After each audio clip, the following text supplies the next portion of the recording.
Assalamualaikum warahmatullahi wabarakatuh. Selamat malam semuanya kepada sahabat-sahabatku.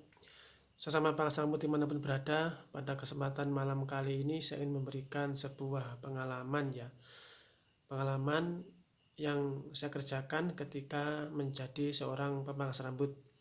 Video kali ini saya tujukan kepada teman-teman semuanya yang kebetulan ingin menjadi pemangkas rambut ya.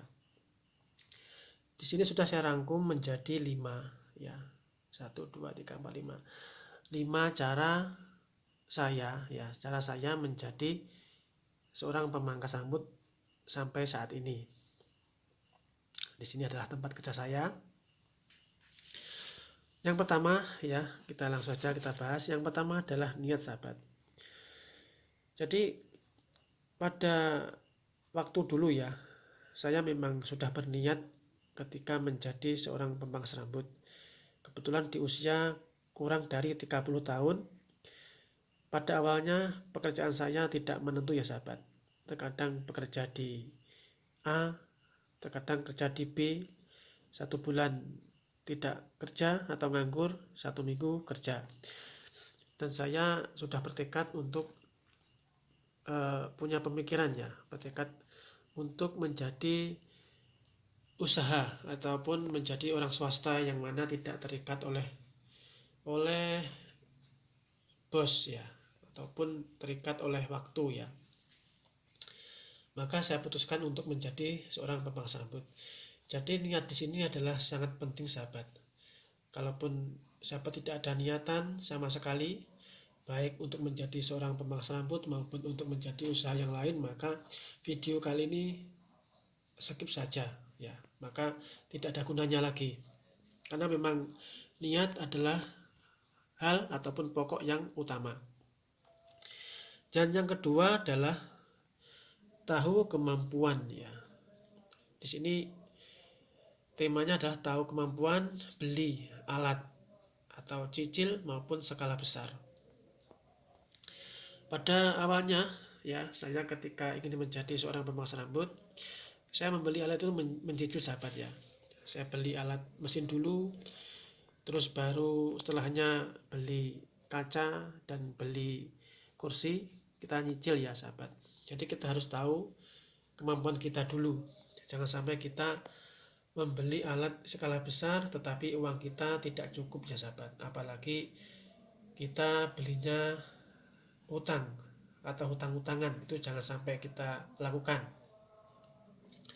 Dan sesekali kalau perlu ya sahabat bisa bekerja dulu, mungkin di barbershop ataupun mungkin di lain tempat untuk menambah skill.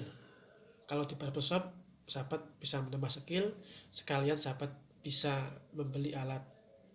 Kalaupun bisa skala besar ya beli, kalaupun bisanya nyicil ya harus kita cicil ya sahabat. Jadi kita jangan memaksakan diri kita. Dan yang ketiga adalah cari tempat sesuai kemampuan. Nah, ya, di sini adalah tempat bekerja kita ya. Dulu saya kebetulan tidak punya modal yang besar ya sahabat. Dan saya punya inisiatif ataupun tahu peluang ya.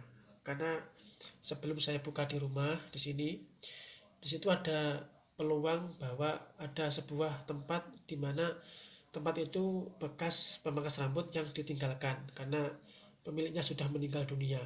Maka saya berinisiatif bertanya, meminta izin kepada pemiliknya ataupun kepada keluarganya untuk menambah skill saya dan juga untuk pekerjaan saya ya. Kebetulan di situ kita berbagi hasil ya sahabat. Jadi kita tidak langsung cari sewa tempat ya, karena juga membutuhkan biaya yang tidak cukup, tidak sedikit ya sahabat. Jadi kita harus cari tempat sesuai kemampuan kita. Kalaupun kita belum punya biaya yang banyak, kita cukup buka di emperan rumah ataupun di ruko yang sewanya sangat kecil ya sahabat. Jadi kita harus tahu kemampuan kita dulu. Dan yang keempat ya sahabat, itu adalah sabar ya. Saya ketika buka di ruko ya, dan pada itu memang adalah permulaan saya ketika merintis, sahabat ya, ketika saya mencari pelanggan. Karena memang di tempat yang pertama itu yang datang adalah pelanggan bapak yang sudah meninggal tadi. Maka pada saat saya di ruko itu saya mulai dari nol lagi, saya mencari pelanggan lagi ya. Memang pada awalnya tidak mudah ya sahabat ketika saya lalui, karena saya sudah bertekad dan sudah ada niatan tadi. Maka alhamdulillah halangan dan rintangan sudah terlewati ya sahabat. Jadi kita harus bersabar. Sabar dalam arti menanti pelanggan, sabar dalam arti memberikan pelayanan kita ya, jasa kita kepada mereka. Terkadang kita juga ada pelanggan yang mudah, ada pelanggan yang sulit, maka kita harus bersabar sahabat. Dan di sini ada sebuah cerita ya sahabat. Ketika dulu saya baru pertama kali di ruko itu kan kita tidak langsung ramai ya sahabat. Maka ada beberapa orang yang menyarankan kepada saya untuk kita kerja lain ya, kerja tidak sebagai pemangsa sambut. Dan ketika itu saya tolak ya sahabat, karena saya sudah bertekad. Itu kunci dari kesabaran ya sahabat. Jadi harus sabar ya, sabar. Jangan sampai kita ketika tidak ada pelanggan maupun sepi kita gulung tikar, jangan ya, karena kita sudah ada niatan tadi, maka kita harus bersabar. Yang kelima ya, yang terakhir adalah konsisten ya. Konsisten dalam arti di sini adalah kita dalam bekerja, dalam buka pangkas kita harus konsisten. Ketika jam segini buka, maka usahakan kita jam segitu harus buka ya sahabat. Kalaupun tidak buka, kita bisa buat tulisan, nantinya bisa untuk memberitahu kepada orang yang datang ke tempat kita supaya tidak kecewa sahabat. Ataupun kita bisa membuat status di WhatsApp mungkin ya, itu untuk supaya pelanggan kita tidak beralih ke tempat lain ya. Kita harus konsisten, jangan sampai ketika kita sudah menjadi seorang pengasambut 1 bulan kita libur, kita bekerja di tempat lain, dan nanti 1 bulan lagi kita bekerja, itu namanya tidak konsisten ya sahabat. Nanti akan ditinggalkan oleh teman-teman ataupun pelanggan kita, dan kita nantinya juga akan repot sendiri ya, karena bagaimanapun sebagai jasa yang dibutuhkan adalah pelanggan ya sahabat. Kalau nggak ada pelanggannya, kita tidak ada masukan pendapatan pada diri kita. Mungkin cukup sekian ya pembahasan kali ini.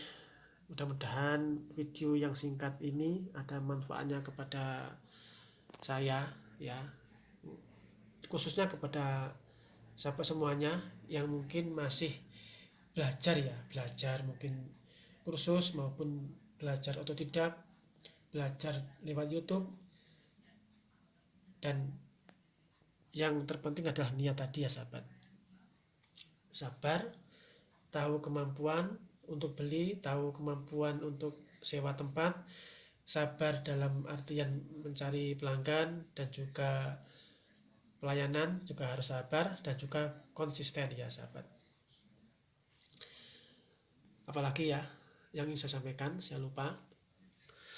Ini jam 12 malam ya, hampir ya. Tadi saya jual sedikit ya. Tadi pada hari Selasa ya, Selasa tanggal berapa ini? Tanggal 16 atau berapa ini?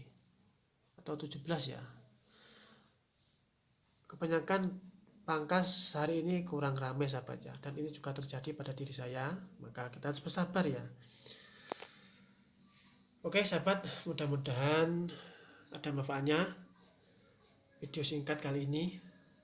Dan bagi sahabat semuanya yang mungkin baru belajar, semangat. Yang baru merintis, semangat, jangan mudah menyerah ya. Oke ya. Assalamualaikum warahmatullahi wabarakatuh.